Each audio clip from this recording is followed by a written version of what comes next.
dito ko mag-react nito kay Senator Jinggoy Estrada para kay Torre, itong dugyot na general na sinabihan niya kanina na walang respeto sa nakakatanda.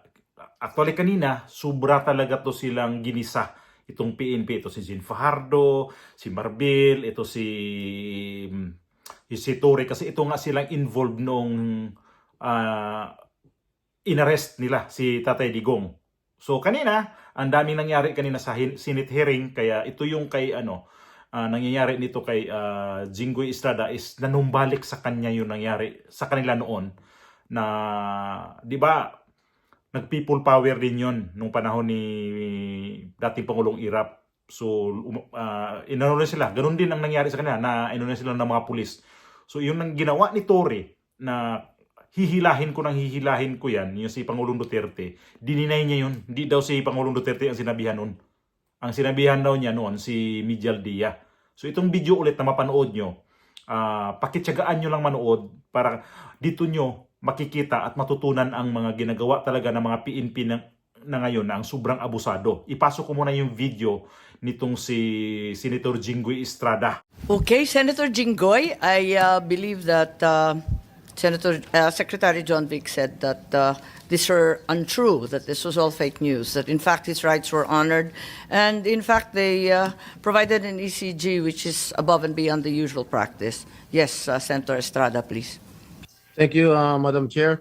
Let it be known that I am not protecting or I am not defending anyone, much less the former president of the Republic of the Philippines, President Duterte, since I am an ally of this administration led by President Bongbong Marcos, and at the same time a friend of Vice President Inday Sara Duterte. Now, since you've been asking questions addressed to Gerald Torre, may I ask Gerald Torre, how did you think did you handle the arrest of former President Duterte properly? Yes, sir. I do, sir. It's proper. It was proper. But when I saw the video, it was really, for me as a citizen of this country, it was really unbelievable. It was a very, very big disappointment. Because I can relate, General. Because when we were arrested way back 2001, together with my father, the same thing happened. All right, we were in the wee hours of the morning. We were the policemen barged in our hospital room at the Veterans Memorial Hospital. They were arresting us. They wanted us to be transferred to another detention cell because after the May 1 siege, at ano sabi ng mga pulis? Kalad ka rin na yan mga yan pag ayaw sumama. At the same time, when I saw the video, parang nag-flashback sa akin yung ginawa ng mga kapulisan ng araw sa amin. At ang sabi mo, hihilahin ko yan, hihilahin ko yan. Is that what you said, Gerald Torre? Sir, it's already all optics and tactics already because it's already. No, I'm asking you. Did you say that? Hihilahin ko, hihilahin Yes, ko yan. sir. And I actually made good of it, sir. No. What prompted you to say that? Sir, I made good of it, sir. Sabi ko, sir, hihilain ko yan. And I went back to AS Medialdea, handcuff him. Bakit mo nga sinasabi? You know, your statements based on the video may reflect the PNP as an institution. Baka sabihin lahat ng ating mga kababayan, ganyan pala yung mga pulis. Masyadong wala man lang respeto sa matanda, sa isang dating pangulo. Ganon din ang ginawa sa amin eh. Can you justify why you said that hihilahin ko yan? Nakita ko si dating Pangulong Duterte, di naman lumalaban. What prompted you to say that? Mr. Senator, respectfully, the threat of hihilahin ko na yan was not towards the president, the former president. It was ensued after a heated argument between his counsel and General Torre. In no way was the former president threatened with bodily harm. Yes, Who was addressing the sinong sinasabihan ni Gerald Torre? Was it the lawyer or was it the former President Duterte? lawyer, sir, Attorney Mijal Dea. And actually, sir, after that, I actually went back to him, placed handcuff on him after reading him his rights and arrested him for obstruction of justice. And after that, Alright. sir, I brought him to the bus and came back again and told Attorney Delgra he's next. And again, sir, I will reiterate with all credits goes to the former president because after he saw that I'm already very, very serious in bringing him to the plane, he said, okay, let's go. And I told Romy, the PSG, to just escort him and he went voluntarily to the bus that brought him to the plane. Sisingit Alright, lang I ako Senator Jinggoy. Kasi binabasa ko rito yung standard operating ng PNP. Ang liwaliwanag naman eh. No torture, no force, no violence, threat, intimidation, or other means to vitiate the free will to be used against the arrested person. Eh di the more so, yung mga kasamahan ng arestado. Eh sabi mo nga, ikaw na nag-admit forcefully. Eh talagang you used force. Eh bawal po yun. Ma'am, it is, I placed E.S. Mijaldea under arrest for obstruction of justice. Eh, sabi nga And- ni Senator Jinggoy, eh, hihilain mo pa. Yes, ma'am. I did because I have to get into their heads to make them to make it very, very clear to them that we are already very, very serious O, of tama loading nga. the president to Oo the naman, plane. General, pinapaliwanag mo, pero bawal ang paggagamit ng dahas, ng pananakot, Ma'am, ng just to be clear. intimidation, or any other means. Ang liwanag eh, nasa kapulisan yan eh. Just to be clear, operationally, there was obstruction of justice. It was the decision call of General Torre to place him under arrest for obstruction of justice. Now let us separate what happened to the president. You're talking about Attorney Medialdea. Yes, ma'am. Eh, paano yung iba? No one else was armband. Yung attorney. No, wait. Yung abogado. If I may, Senator Amy. Yes. Madam Chair. Ayan. Sino yung kinaladkad nung isang pulis? Yung security na nakaitim. I think it was General Torre na hinila yung isang abogado. Dalawa yun eh, yung abogado, hinila yung upuan, di ba? Tapos yung nakaitim na si Q, eh kinaladkad din. Si Attorney Delgra, sir, because he is next to be arrested. And because of that, the president, former President PRRD saw that I'm already that serious. And he said, he prevented the situation from further deteriorating and escalating. So he said, let's go. Isn't he entitled to a counsel of his choice, General? Yes, sir. For 12 hours, he was there. Oh. Can't he speak to his client? Bigla niya na lang... They are there for 12 hours, sir, speaking to each other. Ano? They are there for 12 hours speaking to each Alright. other, sir. One more thing that I noticed in the video, no? Ang sabi ni PRRD, papasukin niyo yung anak ko. Abogada siya. At ang sinabi mo, hindi ko siya papapasukin. Why not, Gerald Torre?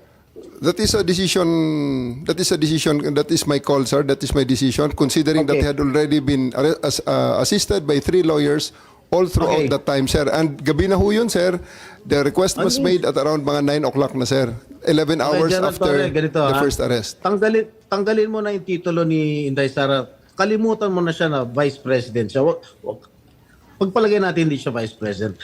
She is an immediate member of the family. Nung kami po ay nakakulong, ang immediate members of the family, 24 hours pwede bumisita sa amin, nakakulong kami. Eh ito, hindi pa nakakulong. Anak ito. Bakit hindi niyo pinapasok? Eh, maliban doon, is this not a violation of RA 7438 that requires that you guarantee access to an attorney in addition to the immediate family?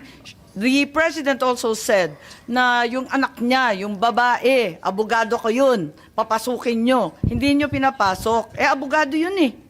Actually, sir, Exactly. first to answer the question of Senator Estrada, sir. I have told the president that they can visit him at his detention facility because at this time the order of the day is to load him into a plane. So that's what we endeavored to do, and that's what happened, sir. Ano niya bibisitahin yung tatay niya sa Netherlands? Hindi naman dito tinray eh. Di naman dito kinasuhan sa ibang bansa Oh, bakit hindi nyo man lang binigyan ng kortesiya yung anak na isang abogada na magkukonsulta?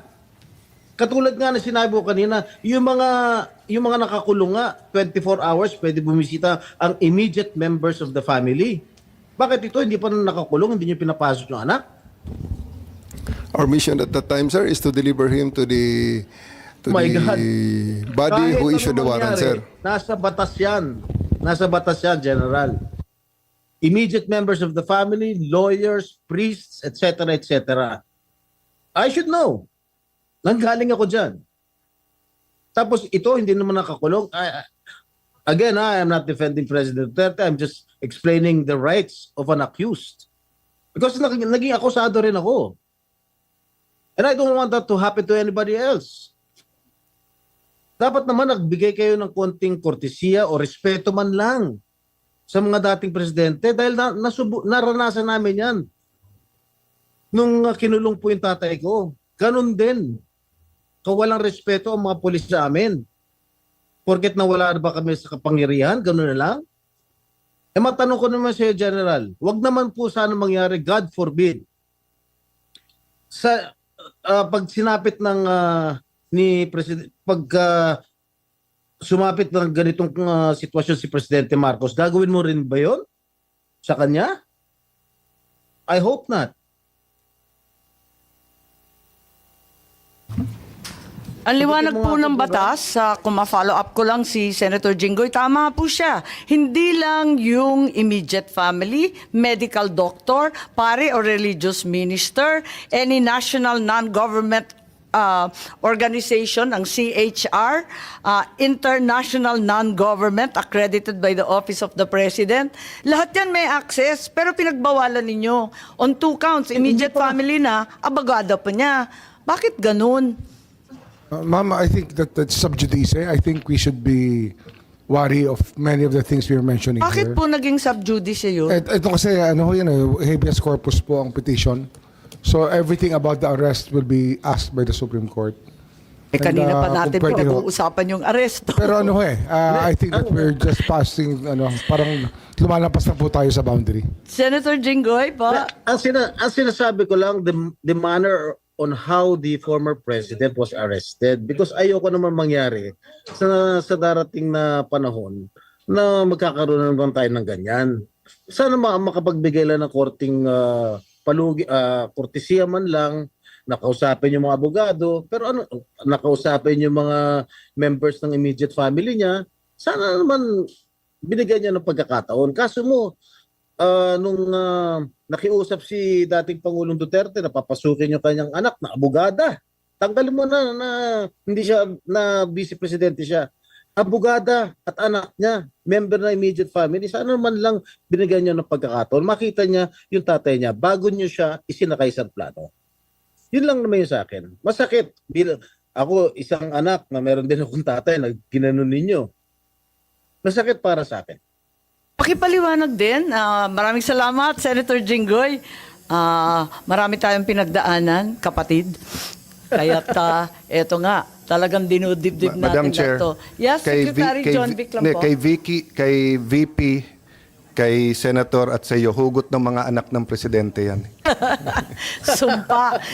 Na-relate din ako nito kasi nagkaroon ano ko to naalala ko tong panahon nga nito si Joseph Estrada dati na siyang presidente na-impeach nga rin to. So, ang nangyari noon, parang inabot din ng people power, mga ganun kasi nga gusto nila bumaba sa pwesto itong si Joseph Estrada. Kaya siya sobrang apektado din nitong si Jinggoy Estrada sa nangyari ngayon kay VP Sara. So kanina nga nagbiruan pa sila ni Cayetano na si Amy at saka itong si Jinggoy Estrada na para silang magkahawig ang kanilang pati na rin si VP Sara. Nagbiruan pa sila na magkahawig daw yung parang kapalaran nila na yung mga tatay nila parang sobrang sa mga tao. So iba naman yung kaso nito kay Pangulong Duterte. Hindi naman to dumaan sa pagka-people power na umalis siya sa bansa. Tapos ang kanyang termino, kaya lang ang problema nito ay itong inakusahan siya dito sa ICC, na may kaso siya sa ICC nga. So relate na relate ito si Senator Jinggoy Estrada, at ang punteriya niya itong si Torre, itong si Nicolas Torre. So makikita natin ang mukha ni Torre nito, mukhang hindi rin ma-spelling yung mukha nito kasi ano siya na direct siya nito yung sinabi ni Jinggoy. At doon siya, ewan ko lang kung naano nila yung sinabihan sila ni Jinggoy na halimbawa man, kung mangyari din to sa kay Pangulong Bongbong Marcos, gagawin mo rin ba ulit ito sa pagganito? Kaya hindi na sa sumagot doon. Kaya ito yung mga PNP ngayon, sunod-sunod kayo nabubuljak dahil sa paka-abusado nyo. Nakikita na naman talaga na abusado kayo ito si Jinggoy Estrada, ayaw niya ng ganun na ang estilo nitong kay dating Pangulong Duterte. Kasi nga mayroon pa siyang hihilahin ko yan, tapos tinawag yung inantay yung anak niya, hindi pinapapasok nitong si Torre. Kasi ang sabi ni Torre, order ko na hindi siya pwedeng papasok. Kaya mayroon pa sinabi yun. Buti di ko narinig kanina na binanggit yun na 2-star general na ako, sir. Ang yabang kasi nito ni Torre, kanina pala, hindi rin pa siya umubra yung yabang niya. Yan ang hirap nga sa inyo. Pag mga mayayabang kayo, pag nandyan na kayo pala, pag kayo na mismo ang inimbestigahan, nawala rin pala kayo sa sa kahambugan nyo. Wala kanila. Yung mga hambog nila ni Torre, ni Marbil, at saka nito Jen Faro, nawala kanina yung kayabangan nila. Ang hirap pag sa inyo, kayo nakapabor, grabe ang yabang nyo. Yung mga taong civilian, pag ginaganon nyo, grabe. Pero kanina, nung nasa Senado kayo, tiklop. Hindi rin pala kayo uubra. Yan ang mahirap kasi sa inyo. Pag abusado, ganun talaga. Mangyayari din yan dito sa mga congressman na mga abusado. Pag sila rin inimbestigahan, iwan ko lang kung saan ang bayag rin nila ilalagay. Ang abusado, ang mga PNP sa atin. Bakit kanina na parang kayo ang subject kanina sa karamihan kanina? Kasi kayo ang humuli kay dating Pangulong Duterte. Ang ginawa nyo, hindi talaga makatao. 80 years old. Sabi nga ni Senator Bongo, hindi na makasuot ng medyas. May mga maintenance na gabot. Imagine yung doktor ni dating Pangulong Duterte, hindi nila pinapapasok. Si Inday Sara, hindi nila pinapapasok na nasa batas yan. Yan ang sabi ni Amy. Kasi alam din nila yun kasi pinatalsik na yung tatay nila dati ni Amy. Alam nila yun. Ngayon lang ito ngayon ang ginawa ni Amy Marcos. Hindi ako naman sinabi na maki-Amy na ako. Hindi ko to bubuto ko na siya. Tapusin mo to, Amy. Tapusin mo tong ginawa mo ngayong investigasyon. Kung mapauwi mo si Pangulong Duterte, ikakampanya kita. Ipapromise ko yan. Kaya lang, kung hanggang ganun, yun lang yun, isang araw na yun, yung kapatid mong bangag, wala yun, hindi yun tatablan. Sa mga alipuris pa niya dyan, si Claire Castro, wala yan. Kasi ito si Claire Castro, grabe din. Wala, di ko rin to na tong babae na to. Claire Castro, kami pa din ang nagpapasweldo sa'yo, kaya dahan-dahan ka magsalita. Animal ka rin Porkit ba't nasa posisyon ka ngayon, grabe ka. Dahan-dahan ka, senyorita. Senyora. Porkit abogado wala kaming dito kasi kami ang dito na nakikita namin to. Kung ano kayo kahambog. Mayabang dito si Claire Castro Mga Castro. Ay nako. May isa pang kaso na convicted yun. Diba nakulong yan? Makulong na yan Ayun. Si Jinggoy kanina. Mukhang na lip and right ng job to si Torre sa kayabangan niya. Maraming salamat sa inyong pagpanood.